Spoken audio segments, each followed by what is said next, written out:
Thank you. Good morning, everybody. Welcome back to everybody who was here last week, and we're happy if you're able to come this week for the first time, too.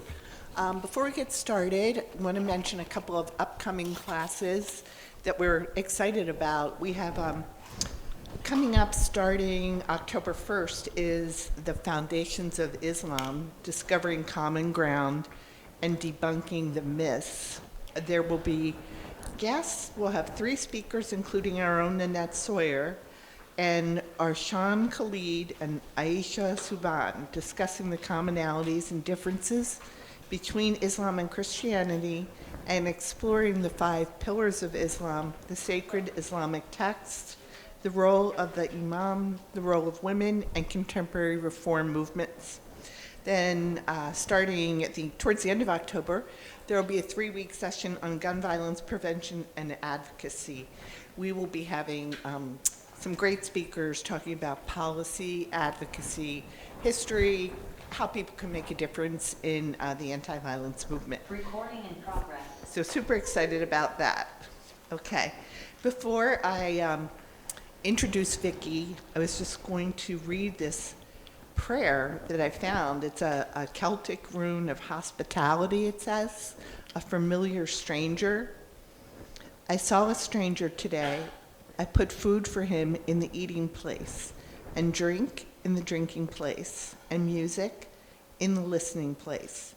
In the holy name of the Trinity, he blessed myself and my family. And the lark said in her warble, often, often, often goes Christ in the stranger's guise. Oh, oft and oft and oft goes Christ in the stranger's guise. So today we have an old friend, Vicki Curtis. Veteran friend. A Long, seasoned friend, a a long long-time friend, someone we've known for quite a while, better. We have Vicki here with us, and I know that most of us, every one of us in this room is thrilled to welcome her back. Vicki has been a Presbyterian minister since 1980, serving as co-pastor or interim of churches around the country, as well as an executive presbyter in Western Reserve, Ohio. She was associate pastor for mission here at Fourth Church for 12 years, 4 of which she was also executive director of Chicago Lights. She's currently the program director for the Sienna Retreat Center in Racine, Wisconsin, where she offers individuals spiritual direction, leads retreats, and plans for their year-long offerings. Vicki has been a spiritual director for more than 40 years and teaches congregations how to engage in communal discernment. So welcome, Vicki. Thank you.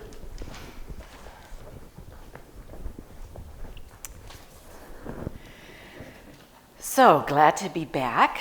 Last week we immersed ourselves in the historical and cultural context of the early Celts, partly to understand who they were religiously and culturally impacted the way that they embraced Christianity. And you may recall that Ireland was perhaps the sole place that was untouched by sometimes it's called the Roman Church influence, sometimes it's called the Mediterranean stream, but it allows us to learn from a distinctive stream of Christianity. Today we're going to look at the distinctions. Doctrinally, the Celts were identical to the rest of Christendom, except for original sin, original blessing.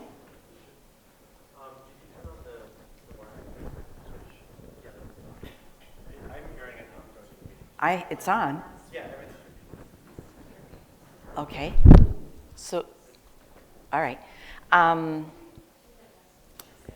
Next week, so today we're going to dig into what were the emphases theologically and spiritually that were uniquely Celtic. And then next week, we'll delve into the implications of what if those emphases had been more dominant than the Roman or Mediterranean influence. But the way we're going to dig into this is the same way that people who lived after the 5th through 8th century discovered what the Celts believed. Because with raids from Vikings that slaughtered many monks and missionaries, with the Roman invasion, with the Mediterranean stream overtaking the Celtic stream, we lost a vital oral tradition of the way they prayed and how they practiced. And the way it was uncovered was in the 1800s. And on your handout, we don't have enough time to go through the who's who, but you have it yourself. Let me see if I have it. If you find the handouts, that the first page says chronology. If you go down to,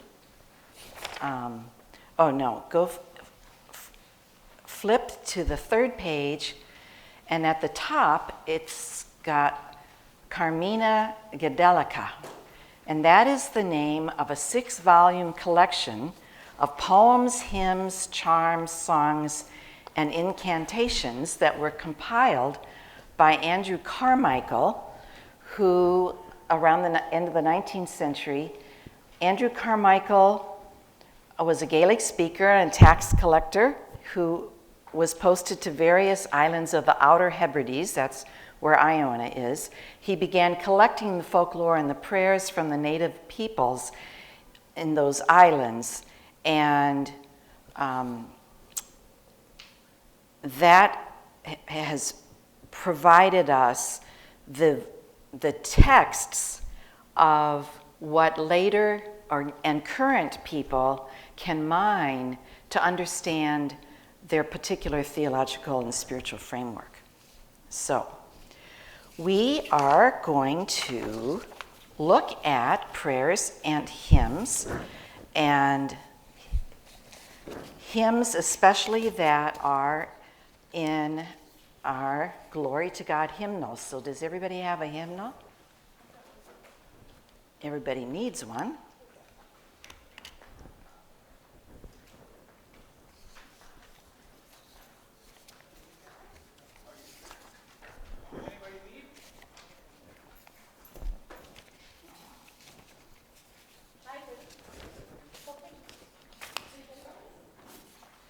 And then I'm also going to ask you to sit next to someone so that you're in a pair.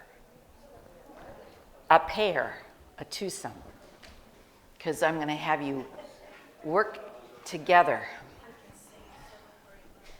We're not going to do that much singing, but we're going to do a lot of thinking. We're going to do a little singing, I think. So, Celtic Christianity is not an ancient religion that no longer is vital.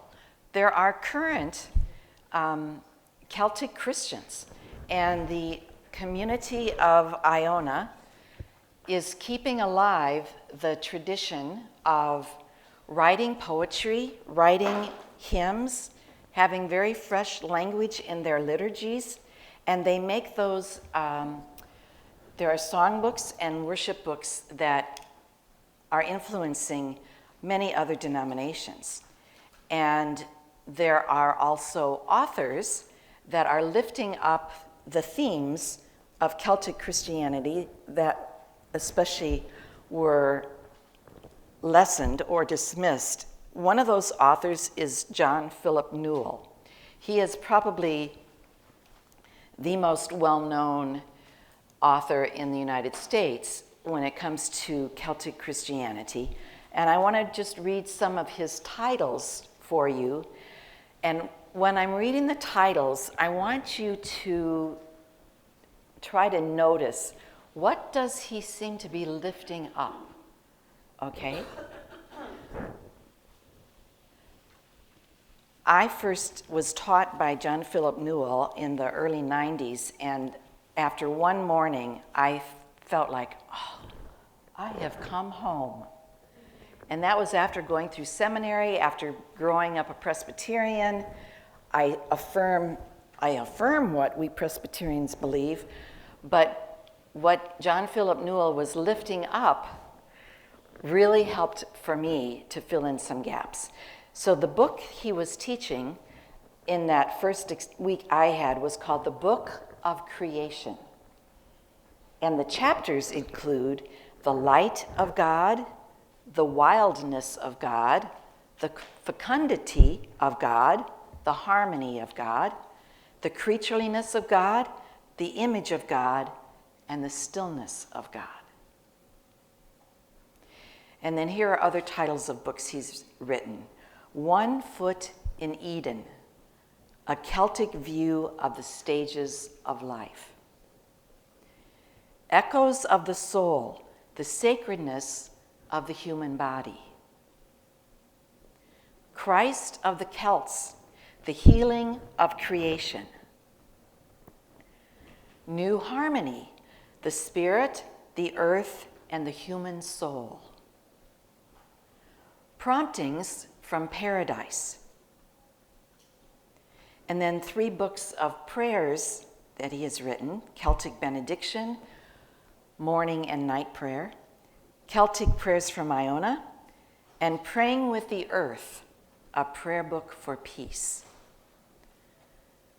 So shortly I'm going to also read titles written by John O'Donoghue, an Irish poet, former priest, philosopher, unfortunately, who died young at 52. But before I do that, what do you notice of what's not being written about, or what is being written about that by John Philip Newell? What strikes you?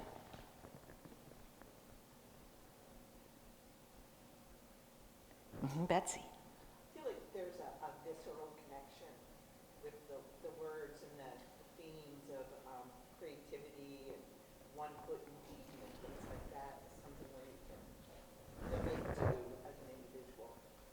Okay, a visceral connection for things that you can relate to as an individual.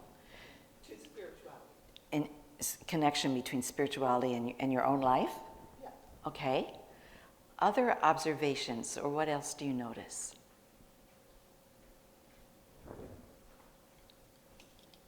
Yes. I'm not sure, because I was sorting paper when you were mentioning his titles, but it sounded like everything was lifting up as opposed to anything that was talking about evil or...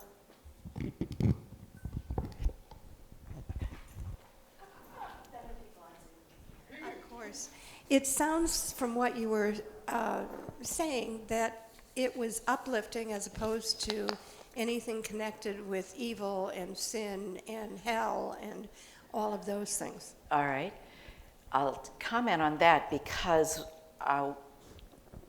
one of the reasons that Pelagius was considered a heretic was because he believed that humanity, or human beings, have inherent goodness.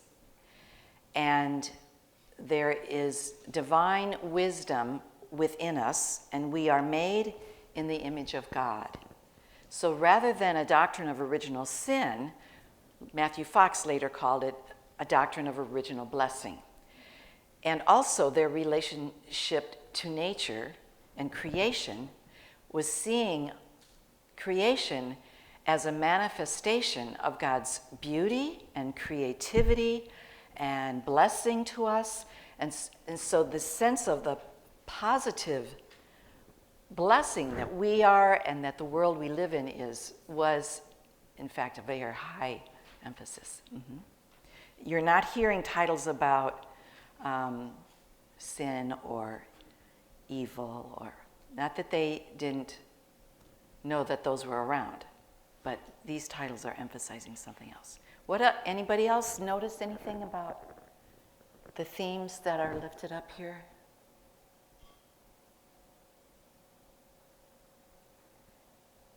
What do you pick up about a sense toward the body, one's body?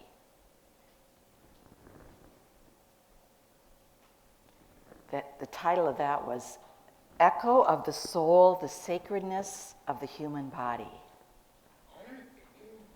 So that's being lifted up just because there was so much emphasis in our past, especially before the Reformation, of sexuality only serves procreation and don't do it more than you have to.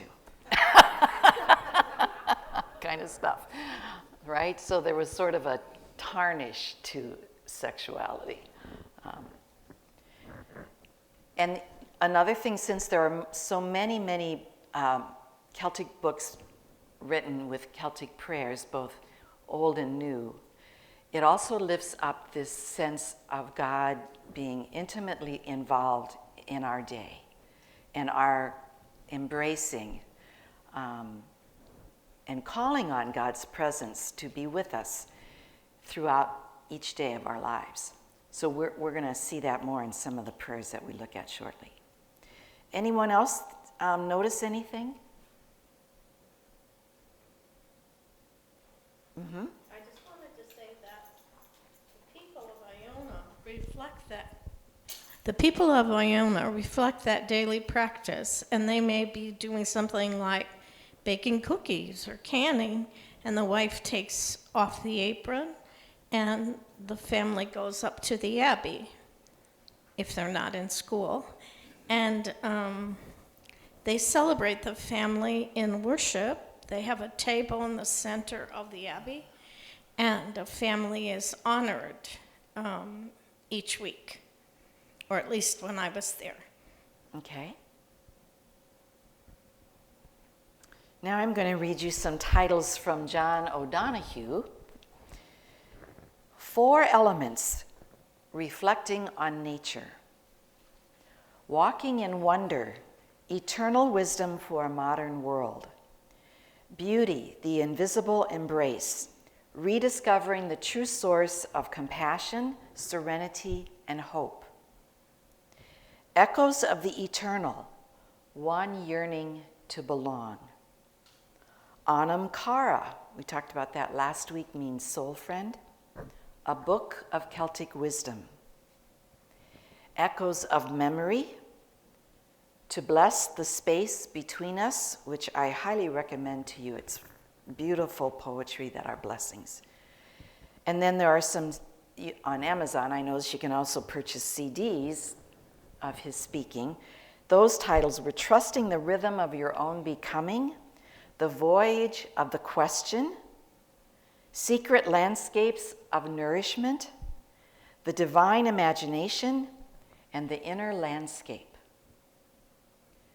So, what strikes you about those kinds of titles?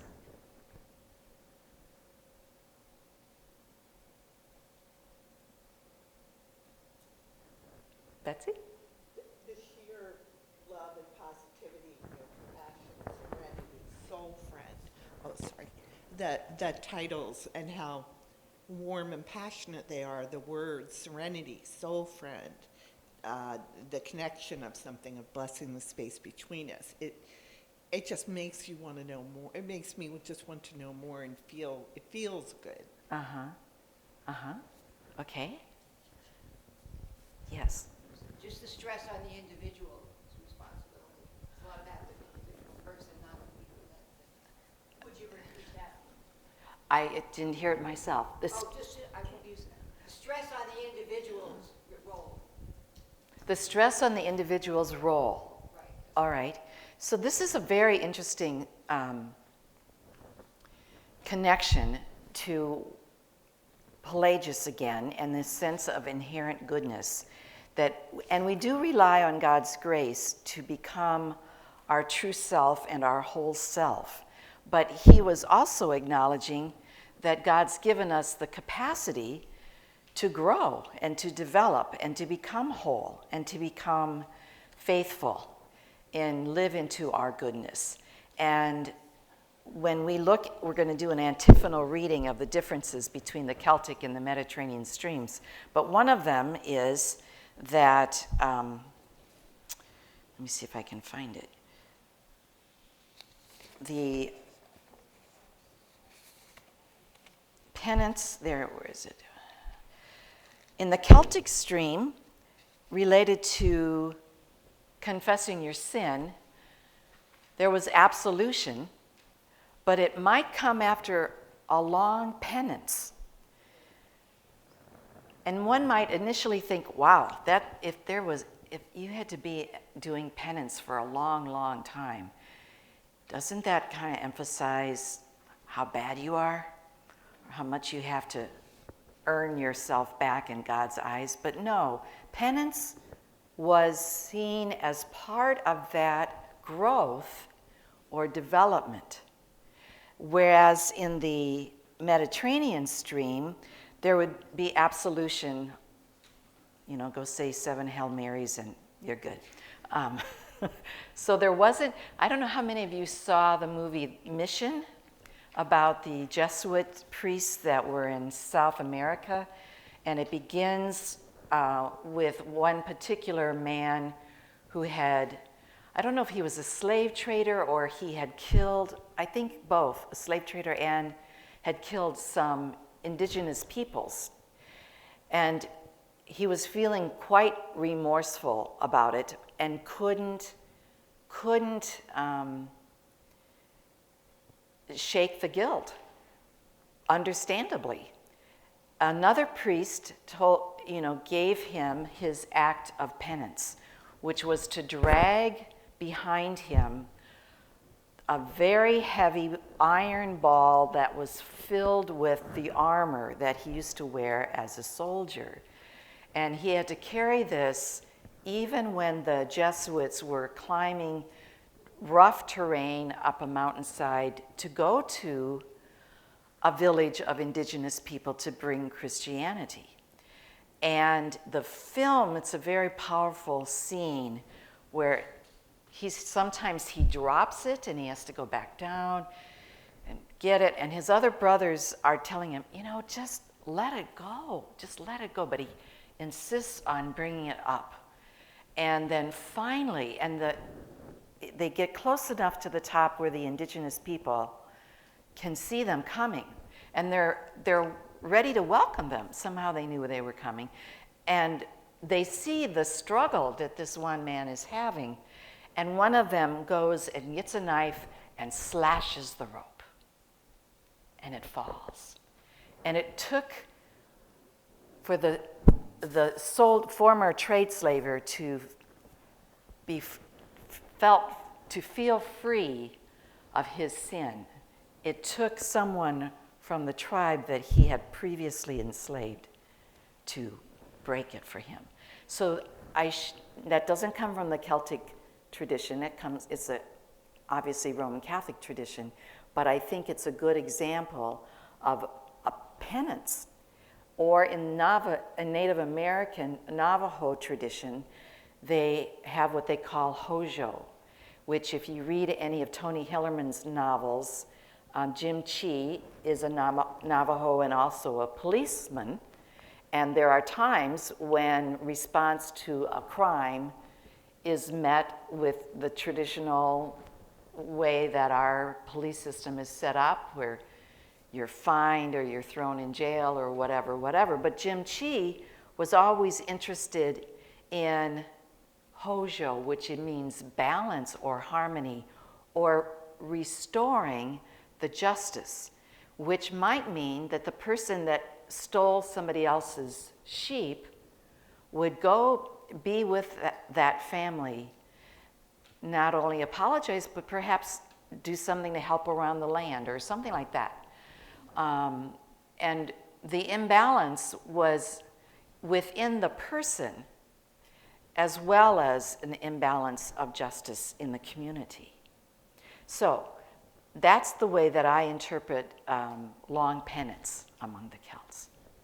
And I think that all grew out of the comment of the stress on the individual, that we're very active in our own growth toward faithfulness. Okay, let's turn to the handout that was from last week that has, I don't know what's the first page of it, let's see. But it's got Celtic mission stream on one side and Mediterranean mission stream on the other. It's a horizontal. Do you see it? Everybody find it?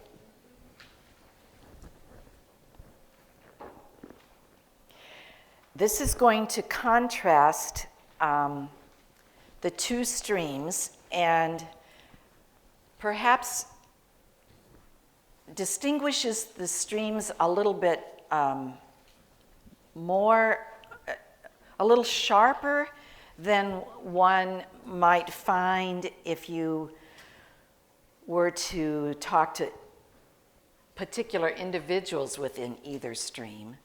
But I thought this was the most helpful way for us to see how the traditions developed differently. So we're going to have this side of the room be the Celtic mission stream, and this side of the room is going to be the Mediterranean mission stream. Now remember, even though this class is about the Celtic mission stream, I'm trying not to have one be better than the other, but just show the difference. But there are times in which, when it's blank on this side, just say blank. I think that only happens once or twice. Okay? And then we're going to just go through the whole thing, and then we'll go back and we'll uncover, well, what does that really even mean? Or what is the implication of that? All right, so let's start with the Celtic. Authority of St. John, beloved disciple, who leaned against Jesus at the Last Supper, image of listening for the heartbeat of God. St. Peter, rock on which Christ promised to build the church, symbol of faithful action and unity. Contemplative spirituality, dating back to the wisdom tradition of the Old Testament, St. John the Evangelist, characterized by a listening within all things for the heart of God. I didn't have anything I didn't know how to contrast something against contemplative or different from contemplative spirituality. All right, Hebrides, Iona of Scotland, Pelagius and Aidan of Lindisfarne, Northumbria Young British Church from the 4th century. Rome and Augustine of Hippo, those are the sources of influence. Essential goodness of humanity, each made in the image of God, our true selves are released through the grace of God. Every child is born sinful. Image of God is restored through the church and the sacraments. Emphasis on the presence of God at the heart of all life and within all people. Listen for God in the heart of life, deep within ourselves, collective life, and the world. Listen and look for God in ordained, in teaching and life of the church. See God within creation. Creation comes out of the very essence of God's being. God is separate from creation. The Creator set life in motion from afar. God is revealed through the book of creation and the book of scriptures. Bible is the only source of the Word of God. God is seen as life within life, life of the world. God is confined to religious aspects seen exclusively in the church. See God in the ordinary and everyday. See God in the extraordinary.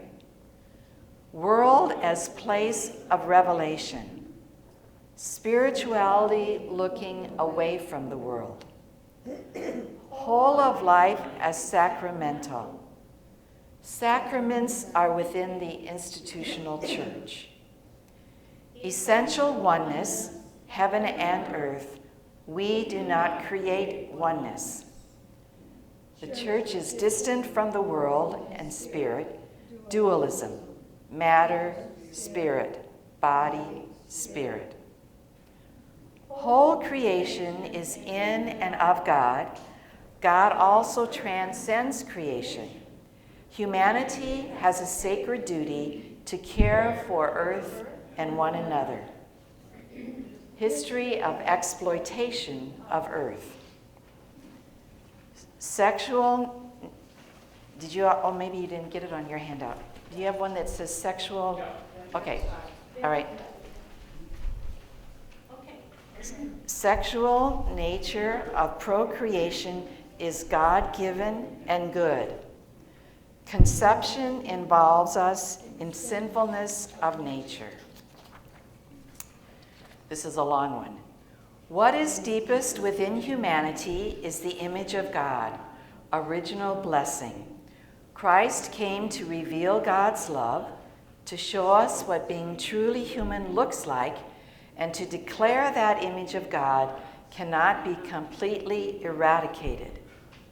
Neither Jews nor the Eastern Orthodox Christians have a doctrine of original sin. Okay, and then original sin, Christ came to offer atonement for sin on the cross.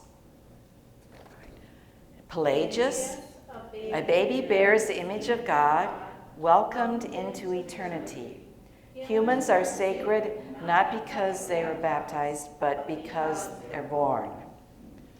Augustine, baby who died without baptism cannot enter heaven. Church, to liberate and free goodness of God already at the heart of all life. Church is custodian of salvation.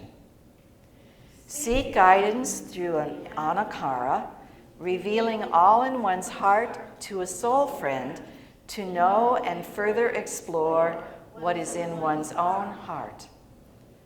Look to organized to Vird's Council. Sabbath is celebrated on Saturday. Sabbath celebrated on Sunday. Worship services more often in Greek. Worship services in Latin. Eucharist celebrant faced the altar. Celebrant stood behind the altar. Wine was given by a deacon who served as an important link between priest and people. Elements were given by the priest. Blessing given with the first, third, and fourth fingers to represent the Trinity. Held up thumb, first, and second fingers. Blessing given before communion, breaking of bread at the end of the service. Blessing given after communion. Active participation by the people in worship, prayers, psalms, and hymns. And the opposite of that is no. They were not active. The people were not active in the worship service.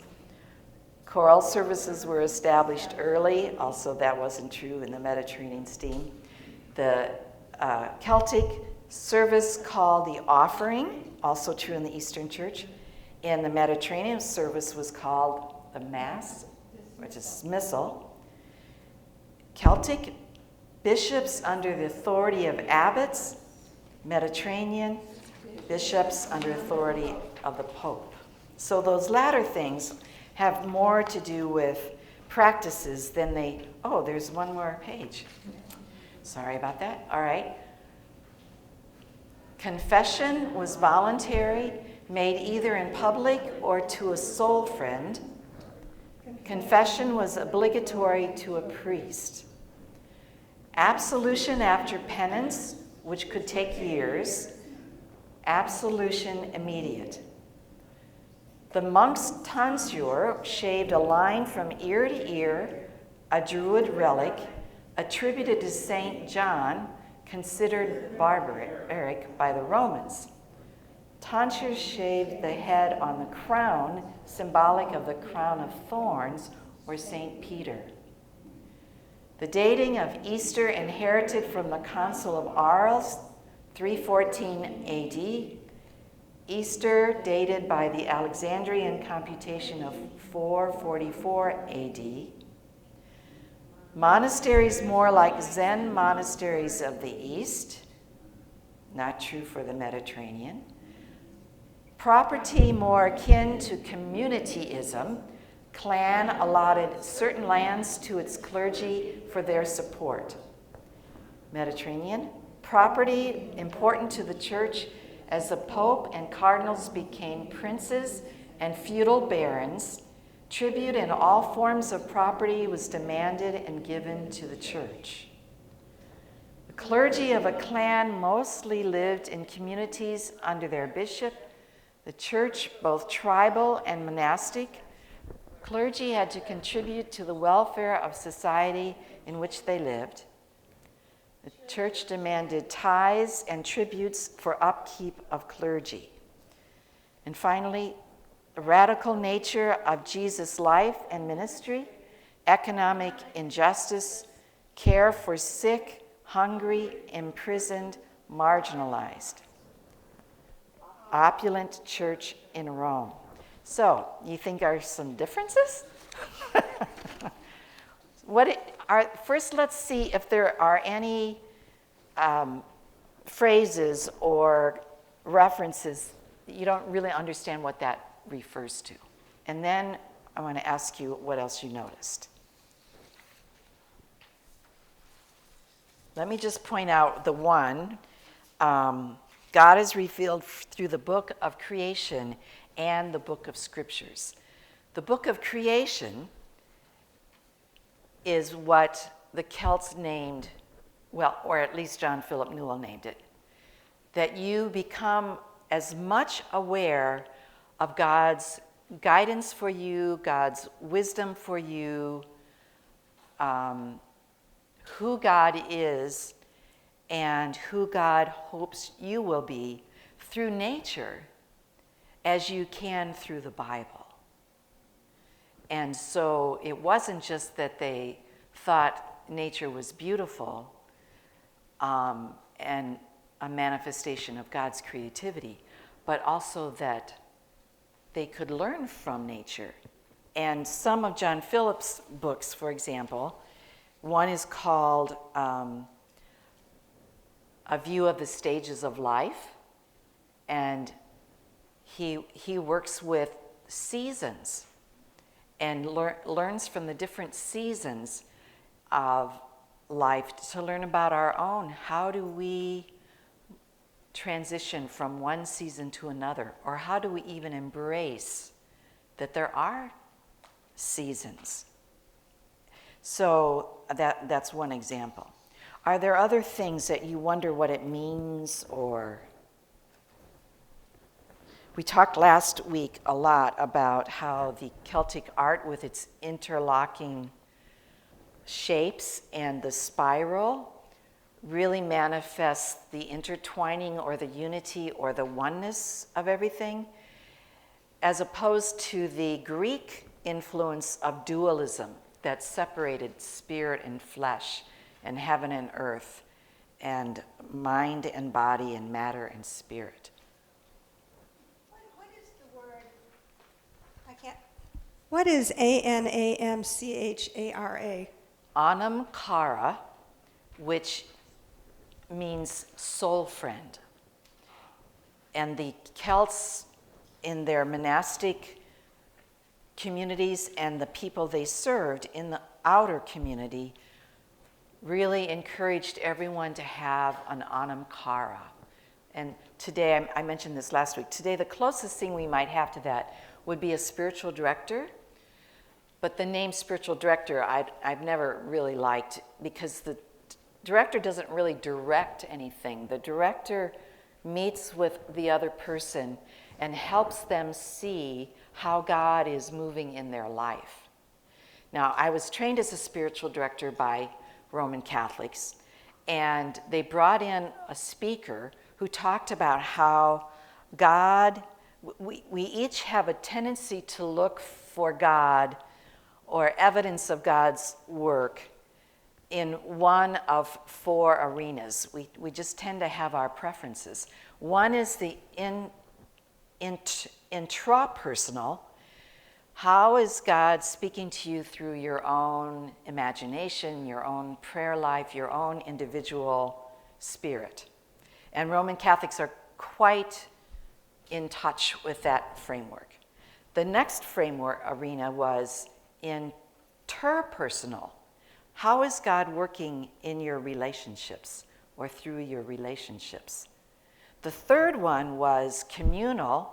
How is the Spirit guiding an organization or a community or working through the community? Now, we Presbyterians have a tendency, we have not had a strong tradition of spiritual direction. But we do have a strong tradition of studying the Bible in a group. And we certainly make our decisions as a group. And when we talk about, Betsy mentioned I sometimes consult with churches about communal discernment, that we really trust that God will speak to the community and through the community. But the Roman Catholics, I was the only Presbyterian in the training. I might have been the only Protestant. That took them a little while to wrap their head around. How God speaking in a group? Because that just wasn't the emphasis. And then the last arena was the cosmos, or the universe, or major, like the environmental sensitivities, the ecological crisis. What is God trying to say to us now through nature, right? Major ways. So why did I bring that up? Oh, because of the book of creation would be another arena through which one is turning to notice how God's at work. Okay? And I know why, because the Anamkara, or the spiritual director,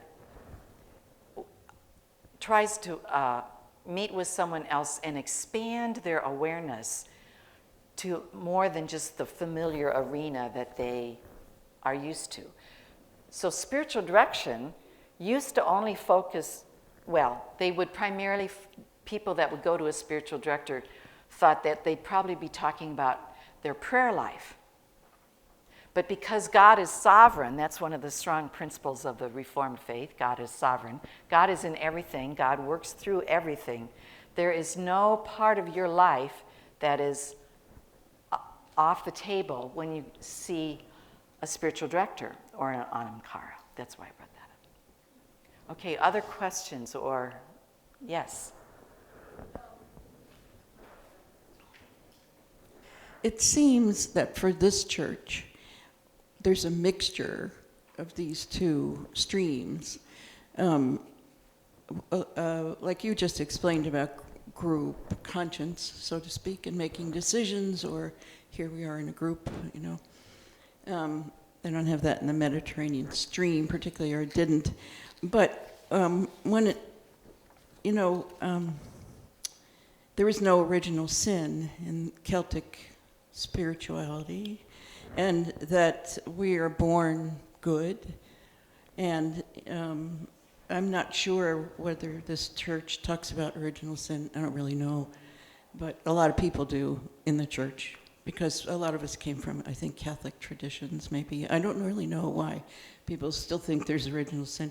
But in our liturgy, we often hear about atonement and salvation, that Jesus came to save us and for atonement for sin, which is not apparently true in Celtic. So I'm glad you're raising up those points, because actually the Reformation, our roots as Presbyterians, did squash parts of the Celtic tradition, including the sense of original blessing. But I would say we won't have as much time as I'd hope, but when we start looking at the hymns that we've incorporated into our denominational hymnal, you don't hear a lot of, or any language on original sin. Now, we have our prayer of confession every week. So did the Celts.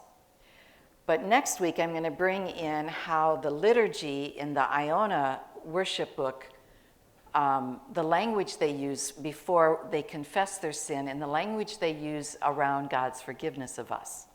Because it doesn't point to this sense that depravity, there's no hope for you. It really points toward calling forth, still relying on God's grace, but calling forth our capacity for wholeness.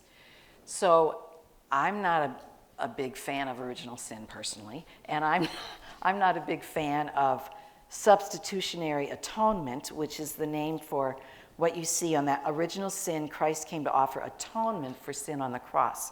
Now, if one looks at the word atonement and pulls it apart, at one meant,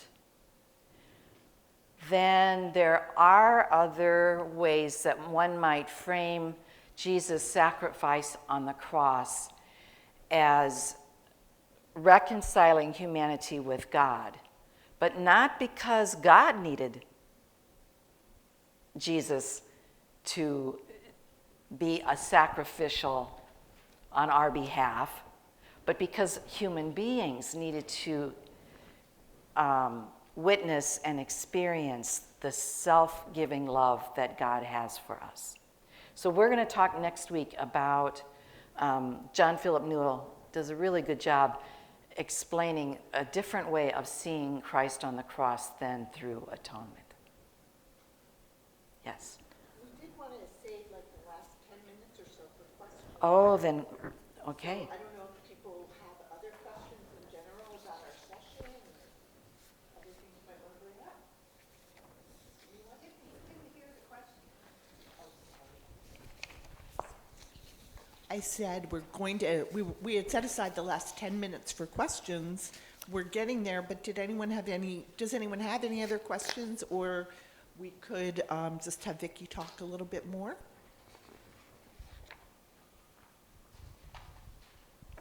Listening to you talk, and I have a certain longstanding appreciation for Celtic everything, but it reminds me of that book, Myths of Avalon, years ago. And it seems to me, for people who haven't read it, it's a female version of the King Arthur legend. Right. And it's very much in touch with spirituality. And, you know, part of it is the fogginess of the British Isles that kind of lent to it. But sometimes it just seems that one region of the world was so paternalistic and the other region was so unpaternalistic. And I just, you know, how much has that influenced us, and how much has that influenced Protestantism, particularly Presbyterianism? So we talked last week about how the Celtic culture, even before Christianity, but then was embraced and embodied in Christianity, that the role of women was far more equal to men than in other parts of the world. That was true for property ownership, for marital rights, for being able, women as leaders of monasteries or nuns or influential teachers. And so that's certainly part of the attraction to me as well. Remember that when Celtic Christianity was most active, from the 5th through the 8th centuries, there was only one church. There wasn't a Catholic church and a Celtic church. There was one church. And so it's easy when we hear, I said this last week too, when we hear St. Patrick or St. Columba to think Catholic, but no, there wasn't a Catholic church at the time. There was a Christian church. So that's why we have these streams, a Mediterranean stream and a Celtic stream. It wasn't, well, the Eastern Orthodox Church split in 1056. The Reformation came around 1565. And so the patriarchal dimension of the one church, unfortunately, has permeated the church even after those splits. So our Protestant church was patriarchal. It's really, I would say, only until my lifetime, probably with the feminist movement starting in the late 60s, that feminist theologians and others began to poke around and say, you know what? This is all being viewed through the lens of a patriarchal understanding of God in the world. Or the structures and the hierarchy of our church are very patriarchal, or the people that we embrace in leadership has mostly been men. So there's, that's also how a good example, we'll do this more next week too, good example of how certain things that were lost, such as our honoring of nature and creation, are now, the world is turning to Celtic Christianity or spirituality, partly because there's a hunger and a need for us to embrace creation. I saw a special with David Attenborough, beautiful on creation, and I don't know if it was that or Ken Burns' series on national parks, but I was sure at the end of it there would be some kind of a pitch like, you all better recycle more, or you all better drive less, or you all better, all these things that we really need to do if we're going to try to stop the climate from continuing to change. And there wasn't that. All there was, Ken Burns said, take your families to the national parks, fall in love with nature. And David Attenborough, he has a hopeful, positive attitude, but he obviously loves creation. So for both of them, theirs was, if you get in touch with creation, you will be loved by it, and you will love it, and you will care about it. So go be in nature. So that's another part of the Celtic stream that's coming to surface. Any other questions, comments? I have only 11:51. Am I? When you were looking at the reading the differences between the Celtic stream and the Mediterranean, one thing that was hardest for me to understand was the part about Celtic tradition, see God within creation. Creation comes out of the very essence of God's being, whereas Mediterranean, God is separate from creation. Creator set life in motion from afar. I didn't really understand what that meant, that God is separate from creation, and is this like on the first day kind of thing? Like, what does that mean? I have a little difficulty fully understanding what that means because I don't believe it, but I think That makes it hard. it does make it harder. I think it's more a sense that, all right, God's created this world. Now you human beings, it's your responsibility to be good stewards of it. And actually the latter part is true. We are responsible to be good stewards, but it's more an image of God instead of being dynamically still very involved in who we are, how we live, how the earth is evolving and responding. I mean, the retreat center where I work, the Siena Retreat Center, which was founded by Racine Dominicans, is really promoting the universe story. In fact, one of my interview questions for the job was, how do you connect your life story to the universe story? Well, I didn't know what the universe story was, so I had to ask them. Basically, it's cosmology with a belief that God is in the midst, that what we're discovering is the cosmos keeps expanding. And there's a principle of love that's expanding it. Well, that's definitely God is still in the midst of creation. But this other would have been, more like God created light and separated the earth from the sea, and that was then, and God's the creator out there distant from us, and we pray to somebody outside of us and far away. Thank you. Sure. Does it imply an activeness? Yeah, there. Of God versus passivities or? Yes. There's that too. Can you repeat that?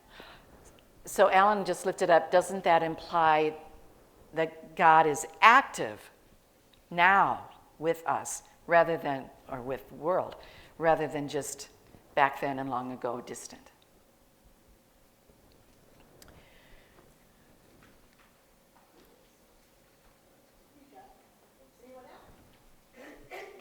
So we didn't get to look at any of the poetry or prayers or hymns today. I always develop way too much more than we can do in an hour. So I would like, though, if we could take your handout that's got spiritual emphases for Celtic Christianity on the top. We didn't go over all those dimensions, but we'll return to some of that. But I did want you to see my original hope, and we might do a little of this next week, see all of the hymns that are in the Glory to God hymnal that were written by Celts, most of them written by John Bell, who is he's alive now and writes music that's in the Iona Abbey worship book, but we've incorporated many of them in our own hymnal. And most of these, I think all of them, are either Irish, Scottish, or Welsh melodies. What I'm going to invite us to do is sing the God Beyond Knowledge hymn, which was not written by John Bell, not in our hymnal except for the tune, but to a very traditional hymn, number 450, Be Thou My Vision. I will play it once on my flute just so that we remember how it goes, and then we'll sing these new words to it a cappella as our closing, okay?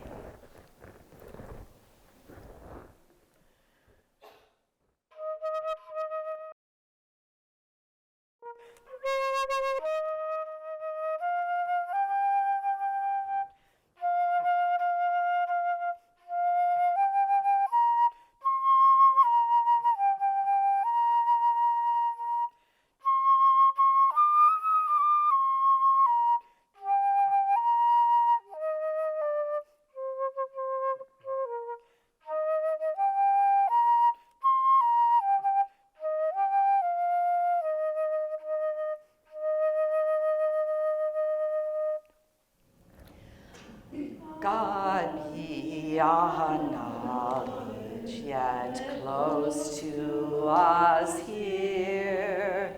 Our touchstone, our lodestar, in faith and in fear.